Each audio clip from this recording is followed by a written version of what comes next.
Olá, discípulo do Senhor e Salvador Jesus Cristo. Aqui agora, para você que está conectado para ouvir a Santa Palavra de Deus, a Bíblia, eu quero que você se sinta confortável, sentado aí na cadeira, no sofá ou onde você está. Deus quer falar com você.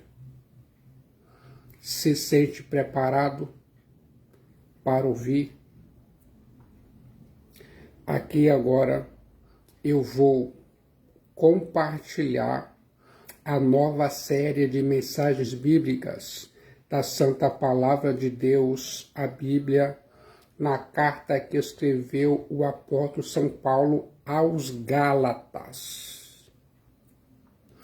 Gálatas, a carta da liberdade cristã. Eu fico pensando,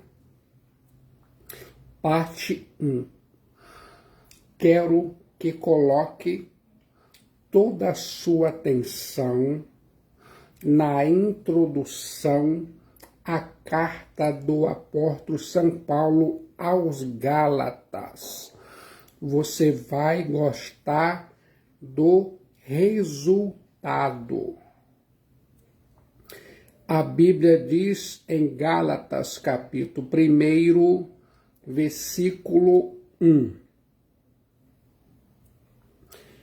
Paulos, apóstolos, não da parte de homens, antropós, nem por intermédio de homens, antropós algum, mas por Jesus Cristo e por Theos Pater, que o ressuscitou Egeiro dentre os mortos, necros. Coloque a Bíblia em sua mente.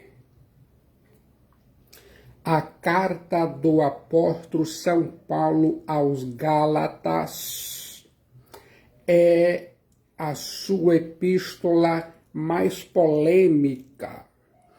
O tom apologético da carta aos Gálatas é vivo e as suas palavras são contundentes. O apóstolo Paulo havia evangelizado os Gálatas, que alegremente receberam a palavra do Evangelho de Jesus Cristo e os Theos Pater.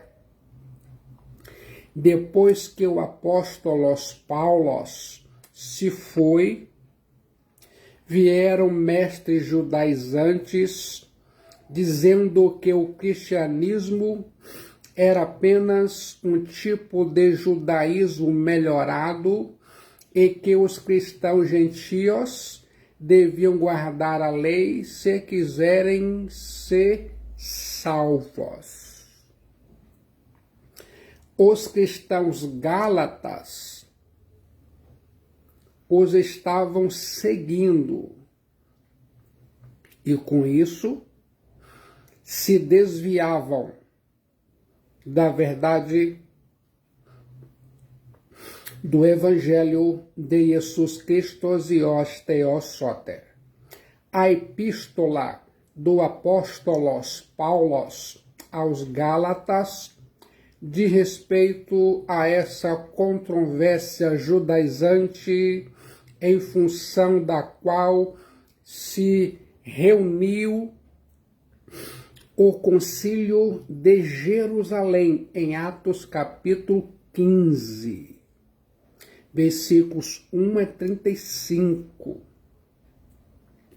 Se tivessem prevalecido os pontos de vista dos mestres judaizantes, não somente o Evangelho de Jesus Cristo e Theosote teria sido subvertido como uma dádiva gratuita da parte de Theos, mas o movimento cristão poderia ter se dividido para formar uma igreja judaica pequena, laboriosa, mas que finalmente se dissiparia em uma igreja gentílica teologicamente desarraigada e tendente ao sincretismo pagão. Ou, mais provavelmente ainda,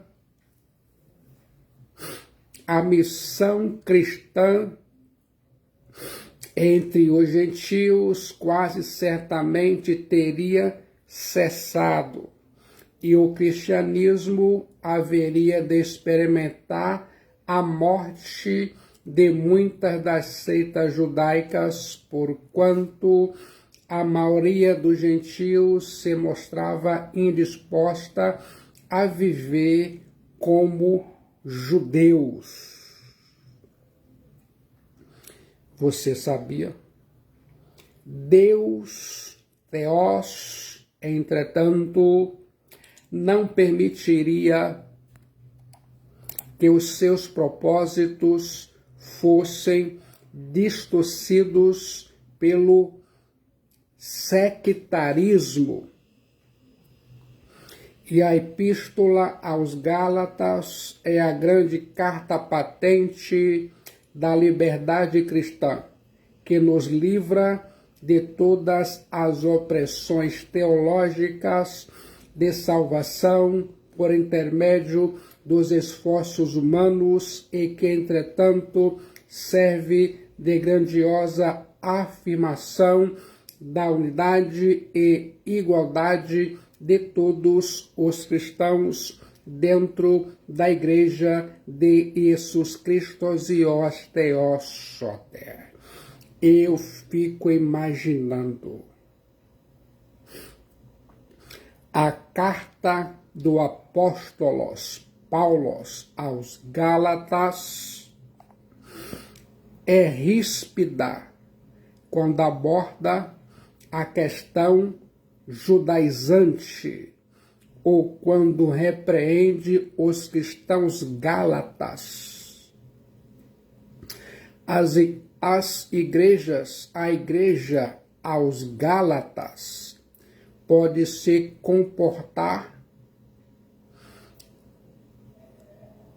a uma espada flamejante, brandindo nas mãos de um grande guerreiro.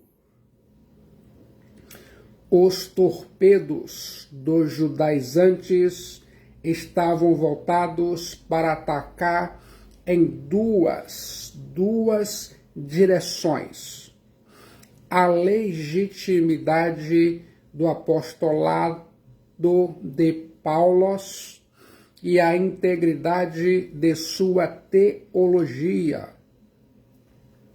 A defesa desses dois pontos é o núcleo dessa carta aos Gálatas. O apóstolo Paulo estava determinado a libertar o Evangelho de Jesus Cristo e os Theosote das tentativas judaizantes de aliená-lo. A carta aos Gálatas foi possivelmente a primeira carta escrita pelo apóstolo Paulo e, por consequência, o primeiro livro canônico do Novo Testamento. Só por isso já merecia nossa mais Moza, atenção! Porém, esta carta aos Gálatas é a carta magna da liberdade cristã. Tem sido chamada a Declaração da Independência Cristã. Gálatas é o coração do Evangelho de Jesus Cristo, Hios Theos Soter. A carta aos Gálatas proclama tanto a liberdade cristã como a universalidade do Evangelho do Kyrios, Jesus Cristo, Hios Theos Soter. Guarde isso em sua mente. A carta aos Gálatas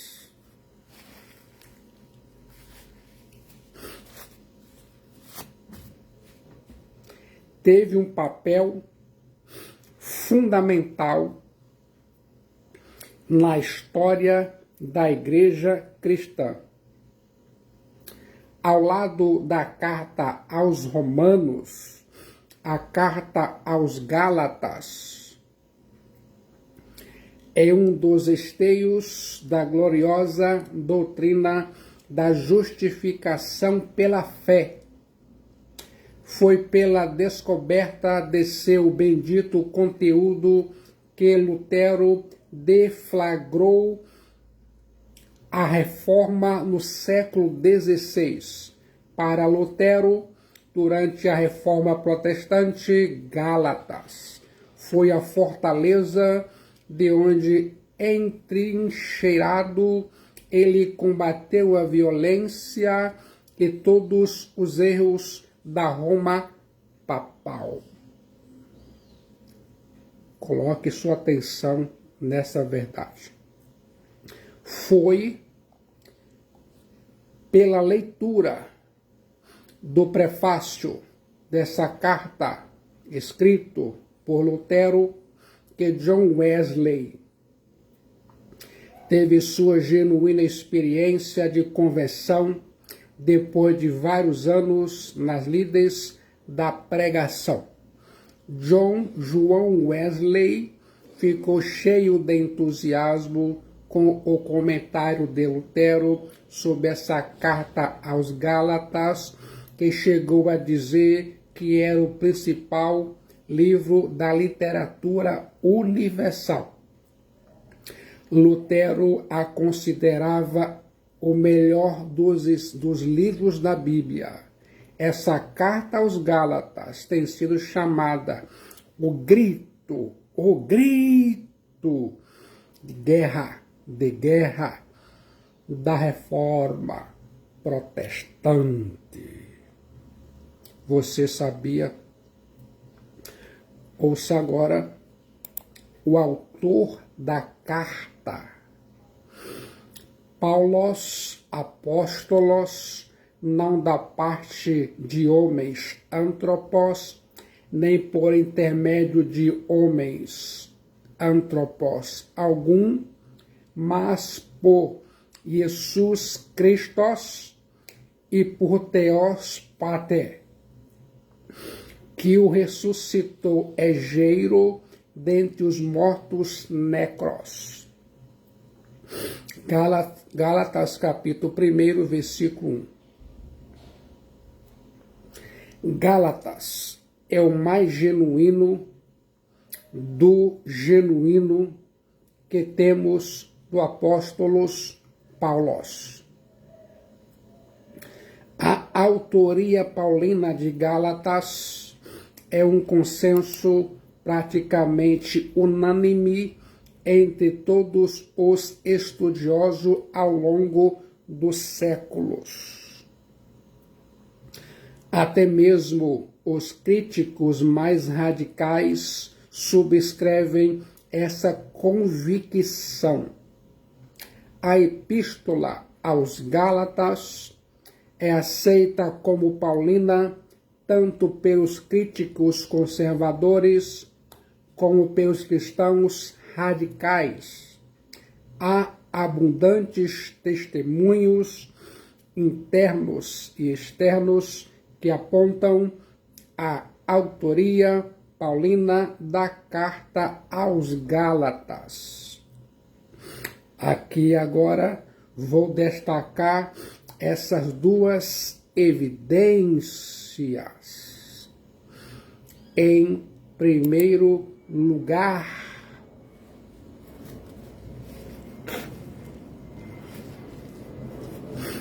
as evidências internas.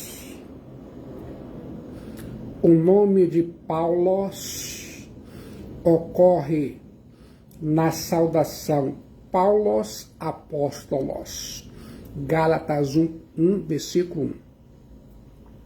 E ainda mais no corpo da carta, eu, Paulos, digo, Gálatas 5:2. Praticamente todo o capítulo 1 e o 2 são autobiografias.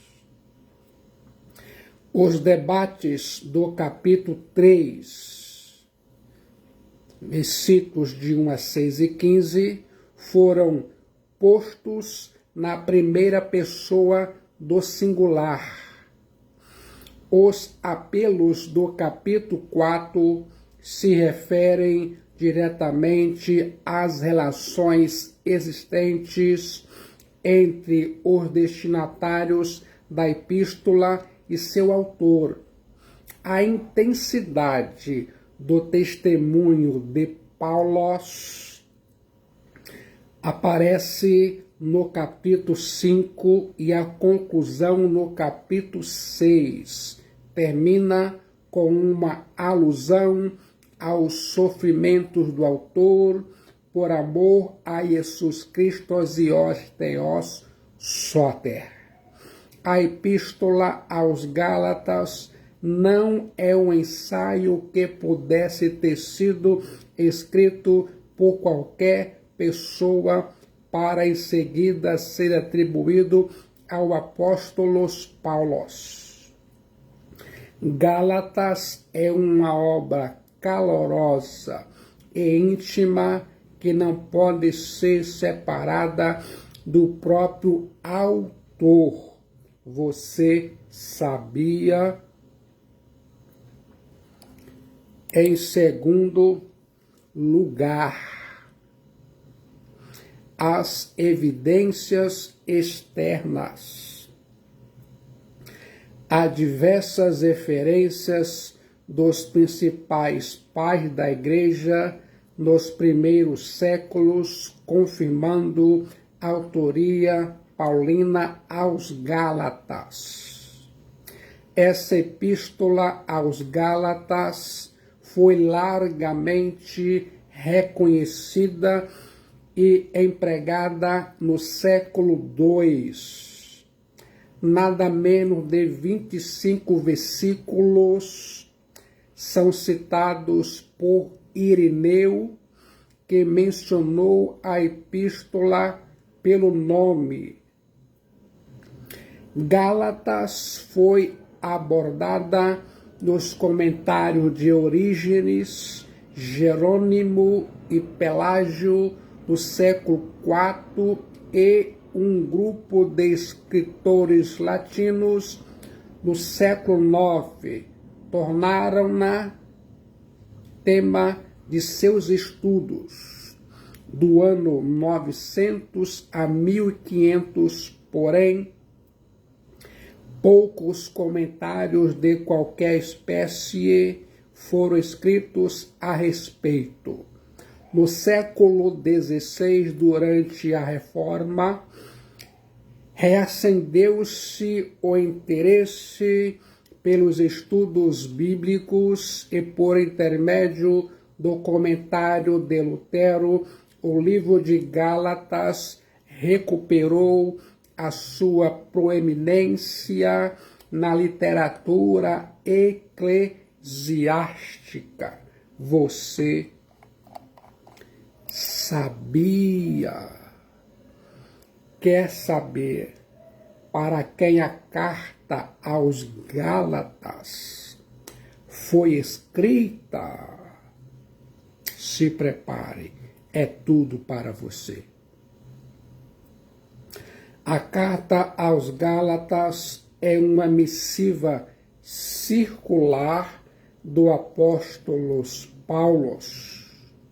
Gálatas foi dirigida às igrejas da Galácia e todos os irmãos adelfos, meus companheiros, as igrejas da Galácia.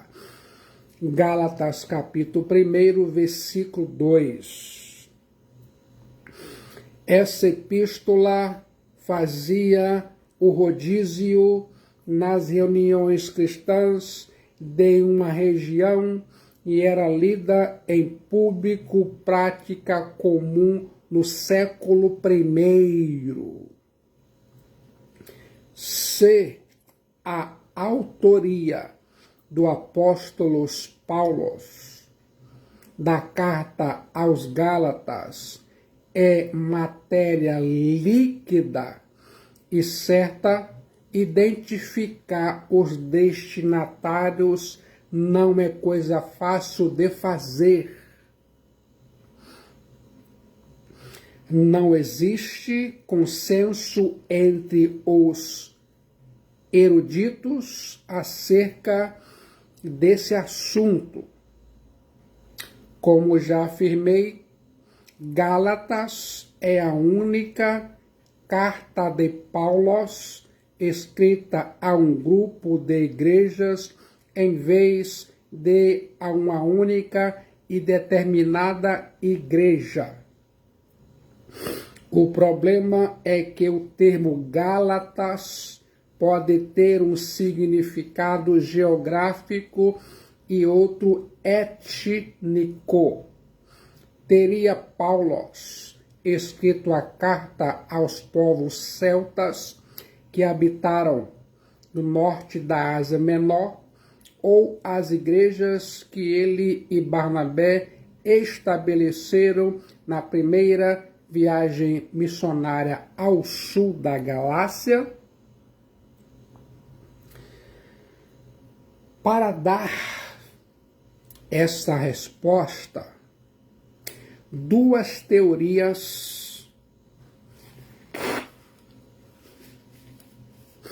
foram criadas. A teoria da Galácia do Norte e a teoria da Galácia do Sul. A primeira situa essa carta num período posterior à segunda viagem missionária e a segunda ao final da primeira viagem missionária. Durante séculos, os estudiosos debateram se Paulo escreveu a carta aos Gálatas a uma ou a outra região da Galácia. A Galácia do Sul foi formada pelos romanos a partir de 64 a.C. Em 25 depois de Cristo, recebeu do Estado direito pleno de província romana. Depois de acurados estudos arqueológicos na região, estribado nos registros do livro de Atos dos Apóstolos, chegou à conclusão de que essa epístola aos Gálatas foi escrita às igrejas do sul da Galácia, fundadas por Paulo e Barnabé, quando de sua primeira viagem missionária, ou seja, Antioquia da Pisídia, Icônio, Lista e Derbe, registro bíblico de Atos capítulo 13. Quer saber quando a carta aos Gálatas foi escrita? Se os destinatários da epístola não são matéria de consenso entre os eruditos, também é a questão da data. Isso porque a data está estreitamente ligada ao destinatário da epístola. Se a teoria da Galácia do Norte fora verdadeira, então essa missiva foi escrita por volta do ano 55 depois de Cristo, provavelmente de Éfeso, após a terceira viagem missionária. Entretanto, se a teoria da Galácia do Sul estiver certa, essa carta deve ter sido escrita por volta do ano 49 a.C., provavelmente logo após o retorno dos missionários pioneiros à igreja de Antioquia da Síria. Registro bíblico de Atos capítulo 14.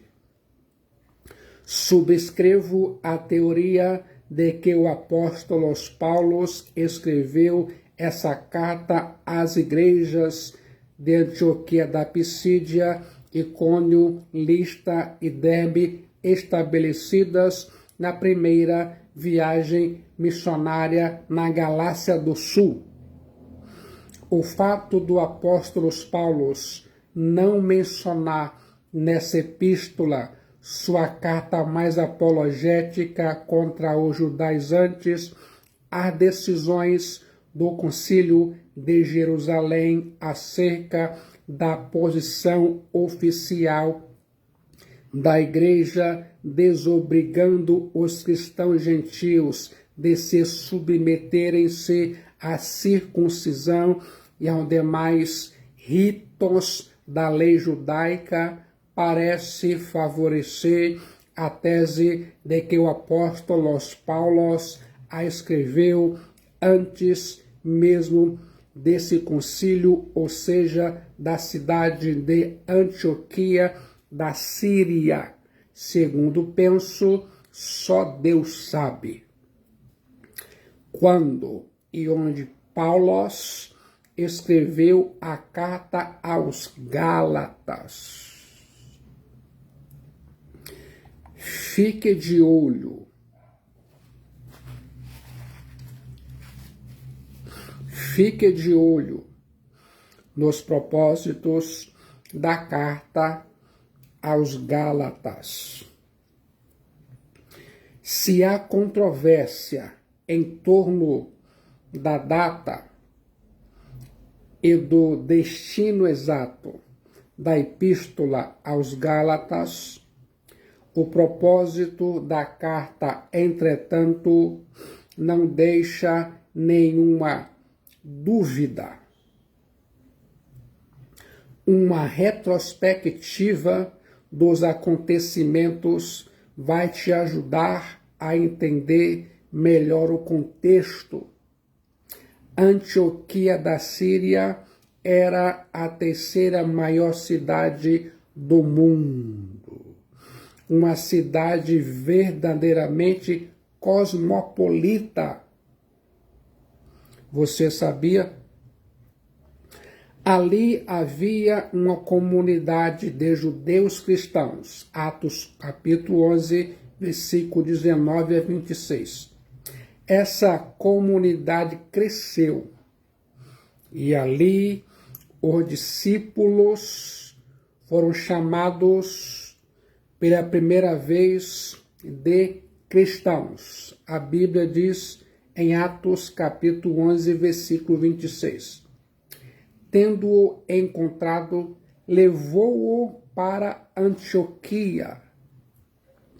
E por todo um ano se reuniram naquela igreja e ensinaram numerosa multidão. Em Antioquia foram os discípulos matetés, pela primeira vez chamados cristianos, cristãos. Atos, capítulo 11, versículo 26. A Bíblia diz, eu acredito. A igreja de Antioquia tornou-se uma igreja multirracial. Atos capítulo 13. Da igreja de Antioquia saíram os missionários Barnabé e Saulo, que passando pela Galácia do Sul, estabeleceram igrejas nas cidades de Antioquia da Pisídia, Icônio, Listra e Derbe. Nessas cidades, os gentios acolhiam o evangelho do Kyrios, Jesus Cristo Zios Theosote, com alegria, com entusiasmo, mas os judeus faziam implacável oposição a Paulos e Barnabé. Ao retornar para Antioquia, os missionários Barnabé e Paulos relataram quantas coisas fizera Teós e como abria aos gentios a porta da fé. Certamente a notícia da conversão abundante dos gentios chegou a Jerusalém. De Jerusalém desceram alguns indivíduos da seita dos fariseus que haviam crido e começaram a perturbar os irmãos em Antioquia. Paulos e Barnabé os confrontam. Por serem eles ligados à igreja de Jerusalém, Paulos leva a questão aos apóstolos e presbíteros de Jerusalém e para sanar essa questão doutrinária, o concílio reúne-se e chega à conclusão de que os judaizantes laboravam um erro. A decisão do concílio de Jerusalém foi promulgada e divulgada entre as igrejas de Antioquia, Síria e Cilícia, Atos capítulo 15, bem como as igrejas da Galácia do Sul, Atos capítulo 16. A atitude dos falsos mestres judaizantes, saídos da própria igreja de Jerusalém e de outros oriundos da Ásia Menor, continuou, entretanto, a perturbar a igreja gentílica antes e depois do concílio de Jerusalém. Os decretos eclesiásticos, infelizmente, não resolvem na base todos os problemas doutrinários da igreja. O apóstolo Paulos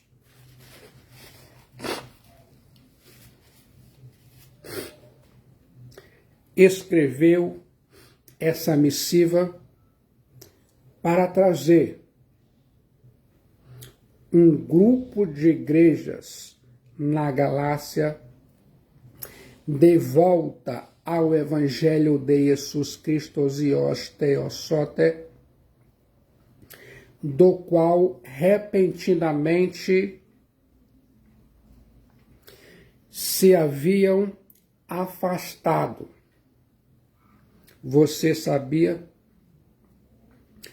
O novo evangelho que eles abraçaram não era evangelho nenhum na verdade. O verdadeiro evangelho que eles abraçaram não era verdadeiro. O verdadeiro evangelho, aquele que o apóstolo Paulo pregou e que eles aceitaram, vinha mediante revelação de Jesus Cristo e os teossote a Paulos. A Bíblia diz: faço-vos, porém, saber, irmãos adelfos, que o evangelho por mim anunciado não é segundo o homem antropos. Gálatas 1:11. Porque eu não recebi, nem o aprendi de homem algum, mas mediante revelação, Apocalipse de Jesus Cristo. Gálatas 1:12. Consegue entender? É o mesmo evangelho pregado por outros apóstolos. Isso significa que versões alteradas do evangelho devem ser consideradas necessariamente distorções inaceitáveis. A carta aos Gálatas foi escrita com dois principais propósitos em vista. O primeiro foi a defesa do apostolado de Paulo e o segundo, a defesa do evangelho anunciado por Paulo. Essas duas vertentes estavam estreitamente interligadas. Era impossível atingir uma sem afetar a outra. Vou destacar esses dois pontos. Em primeiro lugar, a defesa do apostolado de Paulo. Os judeus solapavam a autoridade de Paulo como apóstolos de Jesus Cristo e os teossote. Para tanto, tornavam nebulosa a sua relação com os primeiros apóstolos e os cristãos de Jerusalém. Eles, os judaístas, espalhavam que Paulo era ávido por receber agrado dos homens. E ainda mais, os judaístas diziam que Paulo era inferior aos apóstolos de Jerusalém. Toda a autoridade apostólica de Paulo estava em jogo. Caso permitisse que fosse aceita a ideia de ele ser inferior aos apóstolos de Jerusalém, sem defesa de sua parte, sua missão apostólica correria risco. O apóstolo Paulo faz questão de afirmar que seu apostolado e seu evangelho não tinham procedência humana, mas divina, e que ele não era inferior aos apóstolos de Jerusalém, os quais haviam reconhecido seu apostolado. Você sabia? Em segundo lugar, a defesa do evangelho proclamado por Paulo. Os judaístas combatiam ardorosamente a liberdade que Paulo anunciava por meio do evangelho do Kyrios, Jesus Cristo e os teossote. Os fariseus já haviam formado uma confraria que visava santificar, pela obediência à lei, todo o dia a dia de seus membros, do berço ao ataúde. Para isso, não apenas contavam cuidadosamente os 613 mandamentos citados no Antigo Testamento, 365 ordens e 248 proibições, mas os ainda rodeavam com um círculo de determinadas adicionais.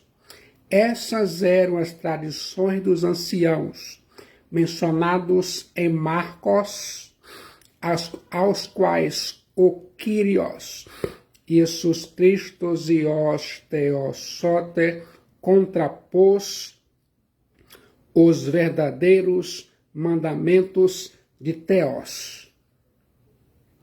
Agora, estes pregadores judaístas, como falsos irmãos, queriam introduzir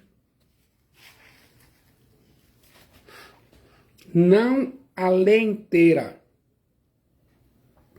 mas somente um pouquinho dela, enquanto eles mesmos não a guardavam. O problema de acrescentar alguns preceitos da lei à fé cristã como condição para a salvação é que esses falsos mestres estavam atacando o coração do próprio cristianismo. Os judaístas pensavam que nenhum gentio poderia ser salvo a menos que se tornasse primeiro judeu. O argumento do apóstolo Paulo é que acrescentar alguns preceitos da lei à fé cristã não apenas anula a própria lei e a fé, mas rechaça a graça de Jesus Cristo e os Theosote. Essa tentativa de combinar o cristianismo com o judaísmo foi chamada por Paulo de outro evangelho, e o apóstolo Paulo o condena sem rodeios, dizendo que deveria ser anátema, uma maldição, uma praga, um homem amaldiçoado, destinado a mais terrível das tristezas e angústias. Você sabia? Quero que concentre sua atenção nas próximas palavras.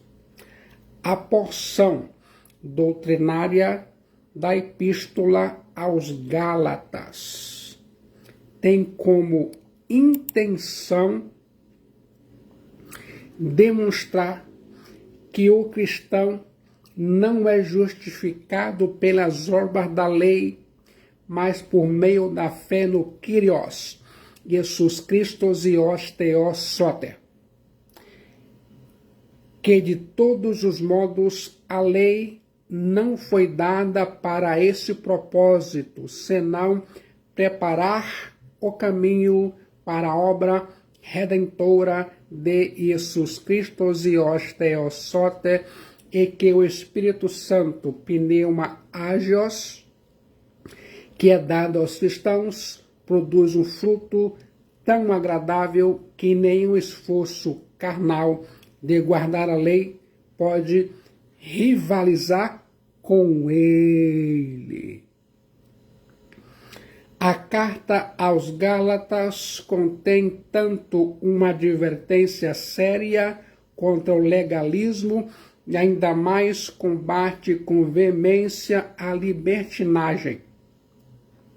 O apóstolo Paulo não confundia liberdade com libertinagem.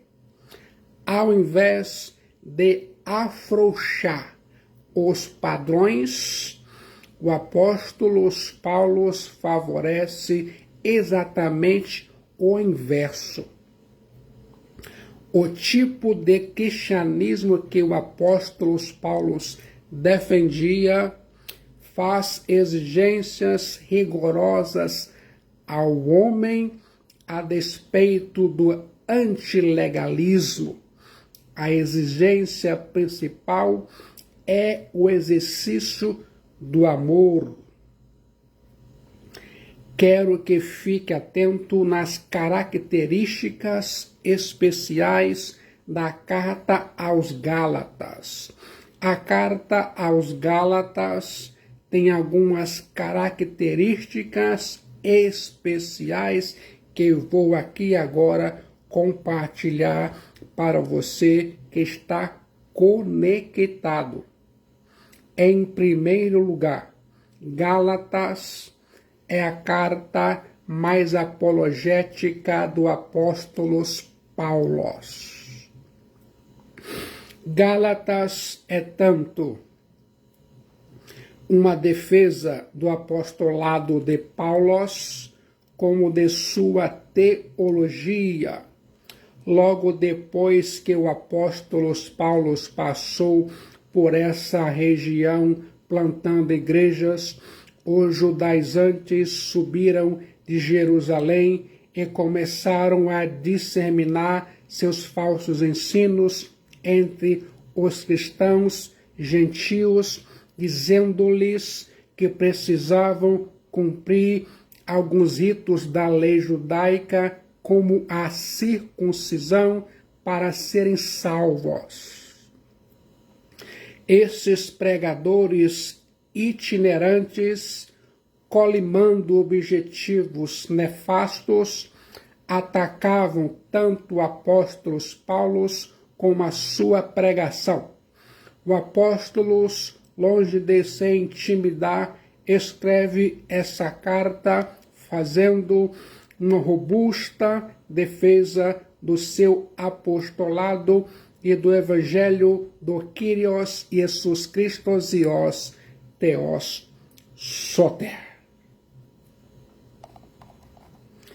Quer saber quem eram esses pregadores itinerantes? Com certeza tratava-se de judeus, pelo menos eles se arvoravam como tais. Esses judaístas pertenciam à ala radical dos judeus cristãos que voltavam a conferir à lei peso maior que ao Evangelho de Jesus Cristo. Esses judeus cristãos ensinavam uma mescla de judaísmo e cristianismo. Para eles, o cristianismo deveria operar dentro da esfera da lei mosaica. A fé em Jesus Cristo e os Theos não seria suficiente, precisava ser complementada pela obediência à lei de Moisés. E dentre os preceitos mosaicos, eles frisavam a guarda das festas religiosas e do sábado, bem como a necessidade da circuncisão.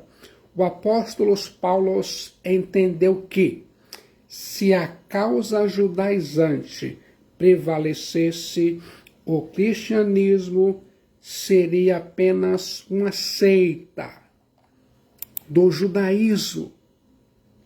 Você sabia?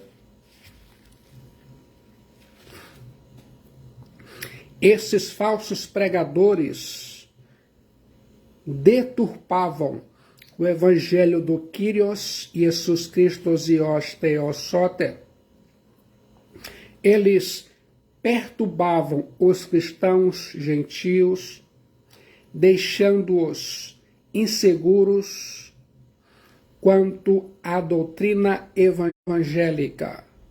Esses falsos pregadores impediam o progresso espiritual dos Gálatas, persuadindo e constrangendo esses cristãos neófitos por meio da pressão psicológica. O propósito desses judaizantes era afastar os cristãos gentios do apóstolo Paulo. Na verdade, eles incitavam os novos cristãos a se rebelarem contra o apóstolo Paulo e já haviam conseguido levar alguns deles a se tornarem inimigos do apóstolo Paulo. Isso é uma vergonha. É verdade que havia alguns que permaneceram fiéis ao apóstolo Paulo, mas a disputa entre esses dois grupos tornou-se tão acirrada a ponto de eles quase se destruírem-se uns aos outros. Pense mentalmente. A ação maléfica desses falsos mestres judeus foi tão avassaladora que as igrejas estavam a ponto de se bandearem definitivamente para eles. Os mestres instalados pelo apóstolo Paulo já ficavam sem sustento. As igrejas da Galácia, em tão breve tempo, corriam o risco de despedir-se do cristianismo. Você sabia? Em segundo lugar, Gálatas deve ser a carta mais antiga escrita pelo apóstolo Paulo. Muito provavelmente Gálatas foi a primeira epístola escrita por Paulo e o primeiro livro canônico do Novo Testamento.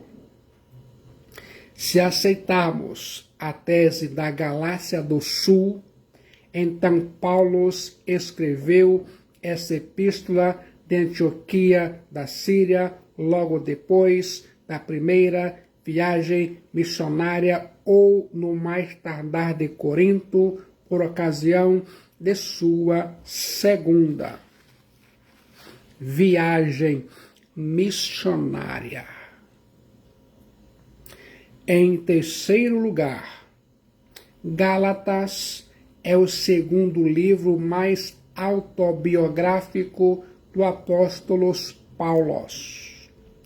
Mais que em qualquer epístola, Paulo defende seu apostolado contra os ataques de fora e, no quesito autobiografia, Gálatas só perde para a segunda carta aos Coríntios.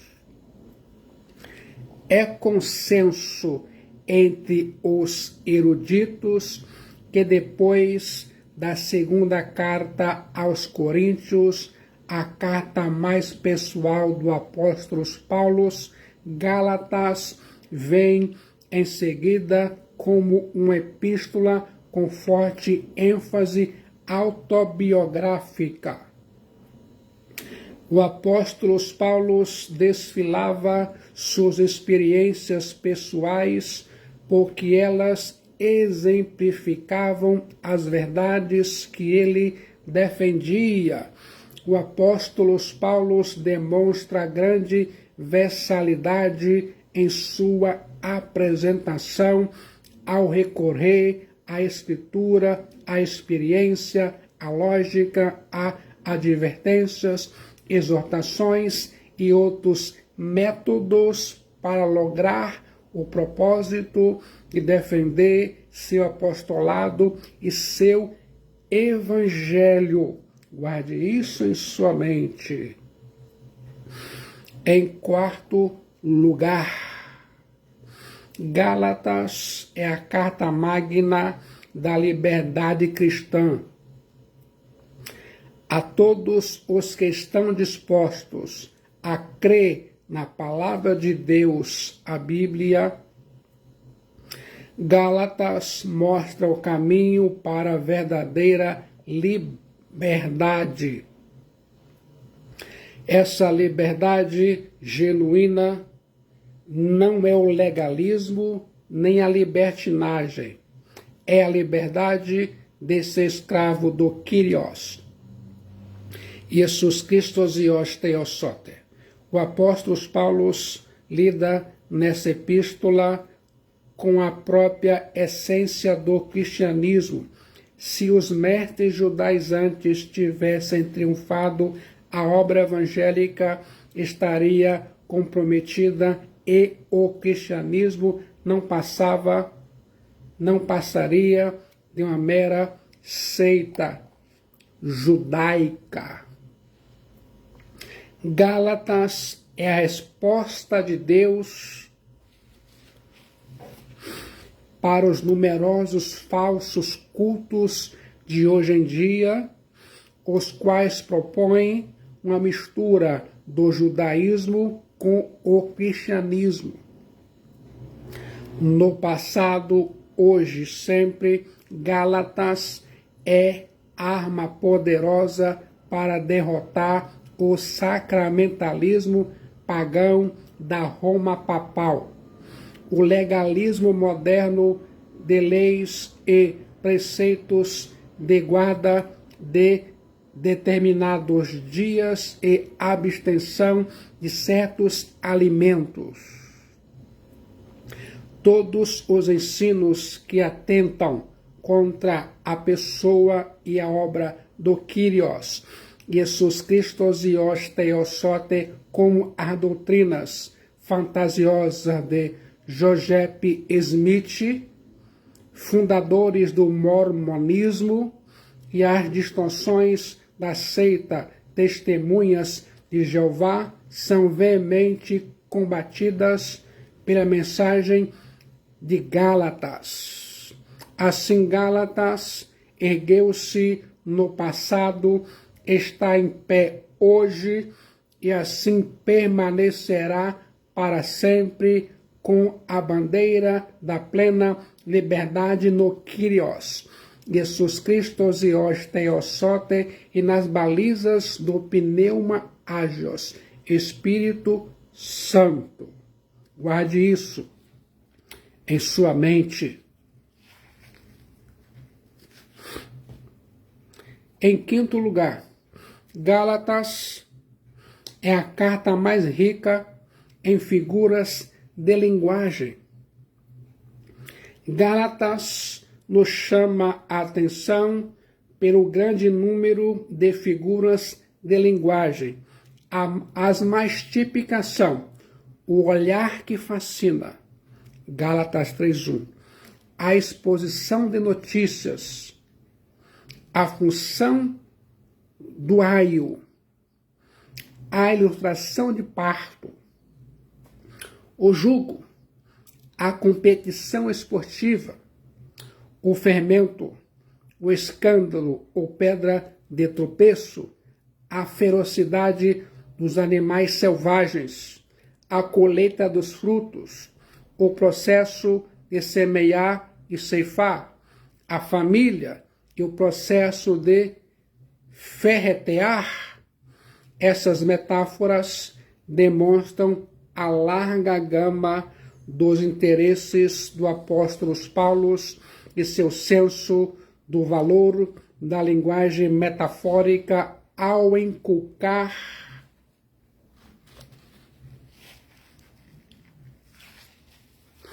suas lições. Fique de olho nas principais ênfases da carta do apóstolo Paulo aos Gálatas. Gálatas é um tesouro inesgotável de gloriosas verdades que ornam a fé cristã. Vou apresentar a seguir uma síntese das principais ênfases dessa epístola aos Gálatas. Em primeiro lugar, a liberdade cristã. A epístola aos Gálatas incorpora o ensino germinal sobre a liberdade cristã que separou o cristianismo do judaísmo e os lançou em uma carreira de conquista missionária. A liberdade cristã é o tema central da epístola aos Gálatas, particularmente no que se relaciona à liberdade da escravidão, do legalismo, que é a consequência natural de quem busca adquirir a salvação por meio das obras. A lei impõe uma maldição aos que não cumprem toda a lei. Nenhum pecador cumpre toda a lei, mas o Kyrios, Jesus Christos Ios Theosote, tomou sobre si a maldição da lei, livrando-nos assim aos que nele confiam. Guarde isso em sua mente. A lei escraviza os homens a noções elementares, mas o Kyrios, Jesus Christos Ios Theosote, os liberta. É insensatez tornar-se livre em Jesus Christos Ios Theosote para então submeter-se de novo à lei, à escravidão da lei. A liberdade cristã, porém, não é sinônimo de anarquia ou de licenciosidade. A fé em Jesus Christos, Ios Theosote, atua mediante o amor e assim cumpre a lei de Jesus Christos Ios Theosote. A liberdade consiste não na capacidade de desobedecer a Deus impunemente, mas antes na capacidade de obedecer-lhe espontaneamente, sem nenhum impedimento eficaz. Você sabia? Em segundo lugar, a justificação pela fé. A carta aos Gálatas foi a pedra fundamental da reforma protestante, porque seu ensino sobre a salvação exclusivamente pela graça tornou-se o tema dominante da pregação dos reformadores. O apóstolo Paulo refuta os mestres judaizantes, mostrando para eles que Abraão, o pai da fé, não foi justificado por obras, mas pela fé. O propósito da lei não é salvar, mas convencer o homem do seu pecado, tomá-lo pela mão e levá-lo ao Salvador Jesus Christos Ios Theosote. A promessa divina de Abraão cumpre-se em Jesus Christos Ios Theosote e não na lei, pelo que as bênçãos decorrentes da promessa são estendidas a todos os que creem em Jesus Christos Ios Theosote. O verdadeiro filho de Abraão não é aquele que tem o sangue de Abraão correndo nas veias, mas o que tem a fé de Abraão habitando em seu coração, pois a salvação não se baseia na obra que fazemos para Deus, mas na obra que Deus fez por nós em Jesus Cristo e os Theos Soter. A salvação não é resultado de mérito humano, mas presente da graça divina. A justificação é pela fé em Cristo Jesus e não pelas obras. Em terceiro lugar, a suficiência da obra de Jesus Cristo e os Theos Soter. Os judaizantes eram sinergistas. Os judaizantes pregavam uma salvação provinda em parte das obras e em parte da fé. Para eles, os judaizantes, a salvação era o somatório das obras mais a fé. Uma espécie de parceria entre o homem e Deus, na qual o homem entraria com esforço das obras e Deus com a oferta da graça mediante a fé. Pelo ensino dos judaizantes, o homem receberia a salvação como prêmio de seus méritos e não como oferta da graça. Essa pregação, contudo, estava aquém da lei e ultrajava a graça. Não podemos acrescentar coisa alguma à obra do Kyrios, Jesus Cristo e os Theos Soter. A salvação não é um troféu que se ostenta, mas um presente que se recebe. O fundamento da salvação está na total e suficiente obra do Kyrios, Jesus Cristo e os Theos Soter, e não nos pretensos méritos humanos. O crucificado, Jesus Cristo e os Theos Soter, é a realidade que sustenta tudo e sem o qual todo o nosso mundo pereceria. Ela, a salvação, constitui praticamente o mar da verdade que nos rodeia de todos os lados. Se a circuncisão e o ritual judaico fosse a base da aceitação do pecador por parte de Deus, o Kyrios, Jesus Cristo e os Theos Soter teria morrido em vão. Em quarto lugar, a obra do Pneuma Hagios, Espírito Santo. A santificação não resulta do esforço da carne, mas da ação do Espírito Santo. O poder para uma nova vida não vem de dentro, mas do alto, não das obras da lei, mas do dinamis do Pneuma Hagios. Os cristãos precisam andar no Espírito. Os cristãos precisam produzir o fruto do Espírito Santo e ainda mais os cristãos precisam viver no Pneuma Hagios. E agora, como se sente? Quer agora viver, andar e santificar no Espírito Santo? Quer agora entregar sua vida, sua alma para Cristo Jesus?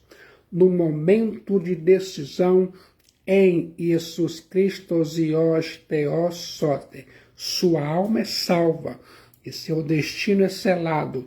Muitos benefícios advirão. Venha, venha rapidamente para Cristo Jesus enquanto você respira o ar da graça de Deus.